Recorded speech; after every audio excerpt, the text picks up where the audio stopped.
Hello guys, আসসালামু আলাইকুম। আপনারা সবাই কেমন আছেন? আশা করি আপনারা সবাই অনেক অনেক ভালো আছেন। আলহামদুলিল্লাহ, আল্লাহর রহমতে এবং আপনাদের দোয়ায় আমি অনেক ভালো আছি। তো আমি আজকে সকাল সকাল বাঁশবাগানে চলে আসছি। আসলে সারা জীবন যত বাঁশ খাইছি সেই বাঁশগুলো এখানে লাগাই রাখছিলাম, বুঝছেন। তো সেই বাঁশগুলোর থেকে আরো পার্শ্ব অনেক বাঁশ বের হয়েছে। তো এই বাঁশগুলো দেখতে আসছিলাম যে এই বাঁশগুলার কি অবস্থা, আর কি বাঁশগুলো ভালো আছে কিনা, না আবার এই বাঁশ কেউ কেটে নিয়ে গেল। তো আসলে আসল কথায় আসি, ফাজলামি বাদ দিয়ে। সেটা হচ্ছে যে মূলত আমাদের বাঁশ বাগানের বাঁশ প্রতিনিয়ত চুরি হয়ে যাচ্ছে, এটা দেখার উদ্দেশ্যে। আর আমি বাঁশ দিয়ে বাসার কিছু কাজ করার লাগবে, তো যার কারণে আব্বুকে বলছি যে দুটো বাঁশ কাটার জন্য, কিন্তু আব্বু কোনোভাবে আমার কথা শুনতেছেন না। তো এখনকার বাধ্য হয়ে আব্বুকে ধরে নিয়ে আসার মতো যে আমার বাঁশ লাগবেই, বাঁশ কেটে দাও।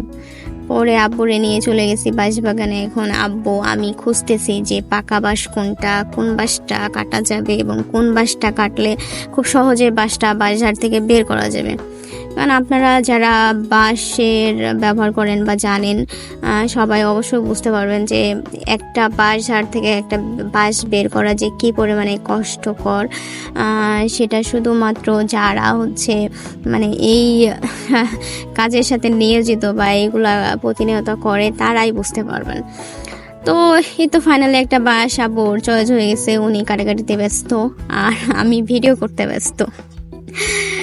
এই তো ফাইনালি আব্বুর মনে হয় কাটতে কাটতে হাতে ঘেমে গেছে, পরে উনি হাতটা মুছে নেন। চারিপাশের দৃশ্যগুলো দেখতেছিলাম, আসলে বাঁশবাগানটা দেখতে খুব ভালো লাগছিল। চারিপাশে পাখির কিচিরমিচির এবং রাস্তা দিয়ে মানুষজন যাচ্ছিল, যদি এটা রাস্তার মেন রোডের সাথেই। তো আমি আসলে এই বাঁশঝাড়গুলো দেখতেছিলাম আর ভাবতেছিলাম যে যদি প্রথম থেকে যত জীবনে বাঁশ খাইছি সেই বাঁশগুলো যদি এখানে আমি লাগাই দিতাম, তাহলে আজকে আমি যে কত বিঘা বাঁশের বাগানের মালিক হয়ে যেতাম সেটা আমি কল্পনা করতে পারবো না। কিন্তু আসলে যখন আমার বোধোদয় হয়েছে যে না, এই বাঁশগুলোর সদ্ব্যবহার করতে হবে, মানুষ যে বাঁশগুলো দেয় এই বাঁশগুলোর সদ্ব্যবহার করতে হবে, তখন থেকে এই বাঁশগুলো আসলে রোপণ করা। তারপরেও দেখছেন বাঁশ কিন্তু ভালোই হয়েছে চারিপাশে। তো আসলে এই বাঁশবাগানে বছর অন্তরও কেউ আসে কিনা আমার সন্দেহ, রাস্তা দিয়ে যখন যায় তখন হয়তো বা সবাই একটু লক্ষ্য করে। তো যেহেতু বাঁশ কাটতে আসছি, আমরা আসার আগেই কেউ একজন এই যে সারে সর্বনাশ করে গেছে, একটা বাঁশ কেটে নিয়ে গেছে এবং কুঞ্চিগুলা এখানে রাইখা গেছে। তো এগুলাই দেখতেছিলাম আর আব্বুকে বলতেছিলাম যে তোমরা বাঁশের কোনো খোঁজ খবর নাও না, এটা সেটা অনেক কিছু। আব্বু বললো যে আমার যে মেজো চাচা ছিলেন উনি থাকতে নাকি একটু এদিকে আসতেন, বাকিরা তো সব কেউই আসে না। ওই বছর অন্তর যখন এগুলা বাঁশ বিক্রি করে দেয়, আমাদের বাঁশ বিক্রি হয় না, ম্যাক্সিমাম মানুষই কেটে নিয়ে যায়। তো এগুলো দেখতেছিলাম, তারপরে বাঁশ কাটা শেষ এবং এই বাঁশটা যখন ঝাড় থেকে বের করতেছিল কি পরিমাণ যে কষ্ট করতেছিল, আমার খুব ইচ্ছে ছিল হেল্প করতে, কিন্তু আসলে আমি এই কাজগুলোতে তো অভ্যস্ত না, কখনো কোনে আমি জানিও না যে এগুলো কীভাবে করতে হয়।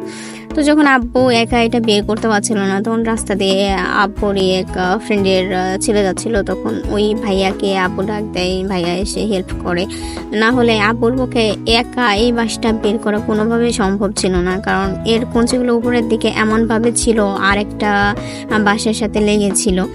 তো অনেক কষ্টের পরে বাঁশটা আব্বু এবং ওই ভাইয়া মিলে এটা বের করতে সক্ষম হয়।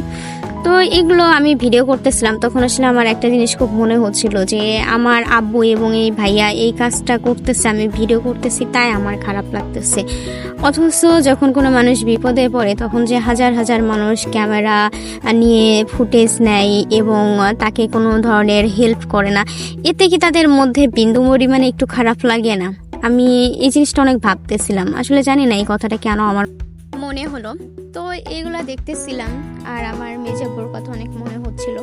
আজকে শুক্রবার, আমার মেজাব্বুর আজকে মৃত্যুবার্ষিকী, উনি মারা গেছেন। তো উনি যখন মারা গেছেন তখন আমি ঢাকাতে ছিলাম, ওনাকে আমি দেখতে পাই নাই, ওনাকে ভিডিও ফোনে আমি দেখেছিলাম। এবং আমার হয়তো আমার সারা জীবনের একটা আফসোস থেকে যাবে যে আমি আমার মেজাব্বুকে দেখতে পাই নাই, এবং আমার খুব খারাপ লাগে এবং আমার অনেক খুব কষ্ট, কষ্ট হয়। তো এইগুলা চিন্তা করতেছিলাম আর এই চারিপাশের ভিডিও ফুটেজগুলো নিচ্ছিলাম এবং একটা সময় এই বাসটা নিচে পেরে নিয়ে আসতে আপু এবং ভাইয়া সক্ষম হন। এবং এই বাসটা তখন আপু উঠতেছিল আর আমি এগুলো মনে করতেছিলাম যে যেহেতু আজকে বাসায় প্রোগ্রাম আছে, মানে ছোট বাচ্চাদের রান্না বান্না করে খাওয়াবে, আমাদের এখানের একটা খাবার আছে যেটা বাচ্চাদেরকে খাওয়ানো হয় এবং মসজিদে মানে আরও বিভিন্ন ধরনের টোগ্রাম আছে। যদি আমি সবগুলো আরও ফুটেজ নিতে পারি না, তো এগুলো ভাবতেছিলাম আর বাসার দিকে রওনা দিচ্ছিলাম এবং রওনা দেওয়ার সময় আমি দেখতে পাই এই সুন্দর ঘাস ফুলগুলো। তো আমি আবার পিছনে ব্যাগ আসি এবং এই ঘাস ফুলগুলোর ফুটেজ নিই। আপনারা দেখুন কি সুন্দর লাগতেছে, তাই না? আমার কিন্তু এখান থেকে আসতে মন চাচ্ছিল না, কিন্তু কি করার, আমাকে তো বাসায় যেতে হবে। তো তখন আমি দেখি একটা বউ চাই এবং এই ফুটেজটা নিতে পেরে আমার খুবই ভালো লাগে। তো এই ফুটেজগুলো নিতে নিতে আমি বাসার দিকে অগ্রসর হই এবং বাসার দিকে যেতে যেতে আমি দেখি এখানে একটা জাম গাছ এবং এই জাম গাছে একটা কুঞ্চি দিয়ে জাম পাড়ার চেষ্টা করি, তো পারছিলাম না। পরে বাসায় আসি। বাসায় আসার পরে দেখি যে রান্না বান্নার আয়োজন শুরু হয়ে গেছে, রান্না বান্না করতেছে।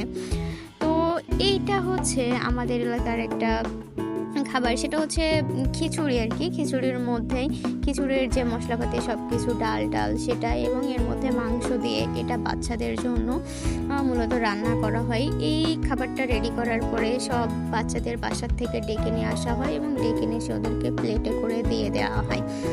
তো আমি সব ফুটেজ আসলে নিতে পারি না, যেহেতু আমি বাসায় ছিলাম না। এসে থেকে অলমোস্ট রান্না বসানো হয়ে গেছে এবং রান্না শেষের দিকে। তো ফাইনালি রান্না শেষ হয় এবং এই রান্নার যেহেতু শেষ হয় এবং এটাকে ঠান্ডা করার জন্য গামলায় পরিবেশন করা হচ্ছিল। তো এর পরবর্তীতে এইগুলো সবাইকে সমানভাবে ভাগ করে দেওয়া হয়, বাচ্চারা সবাই আসে। তো এইগুলো দেখতেছিলাম এবং আমিও বাসায় চলে আসি একটা প্লেট নেওয়ার জন্য।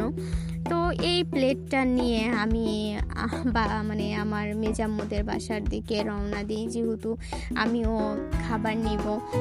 তো খাবার নেওয়ার জন্য আমিও চলে যাই। তো আপনারা যে প্লেটটা দেখতেছেন, এই প্লেটগুলো কিন্তু আমাদের এখানকার একটা ট্রেডিশন বলতে পারেন। এই প্লেট সবাই ইউজ করে, তবে হ্যাঁ, যখন আত্মীয় স্বজন আসে তখন সবাই সিরামিক্স বা অন্যান্য যে ইয়েগুলো আছে এইগুলাই ব্যবহার করে। তো এতক্ষণ ধৈর্য ধরে যারা ভিডিওটা দেখছেন তাদেরকে অসংখ্য ধন্যবাদ। আশা করি আপনারা আমার ফেসবুক পেজটা ফলো করবেন, ইউটিউব চ্যানেলটা সাবস্ক্রাইব করবেন এবং লাইক কমেন্ট শেয়ার করবেন। এবং আপনাদের কাছে আমার একটা রিকোয়েস্ট, আপনারা সবাই আমার মেজাপুর জন্য দোয়া করবেন, আল্লাহ যেন ওনাকে জান্নাতুল ফেরদাউস নসিব করেন। আসলে আমার হয়তো বা এই আফসোসটা কখনো যাবে না যে আমি আমার মেজাবু তার মৃত্যুর সময় দেখতে পাই নাই। তো এতক্ষণ ধৈর্য ধরে যারা ভিডিওটা দেখছেন তাদেরকে অসংখ্য ধন্যবাদ। আসসালামু আলাইকুম।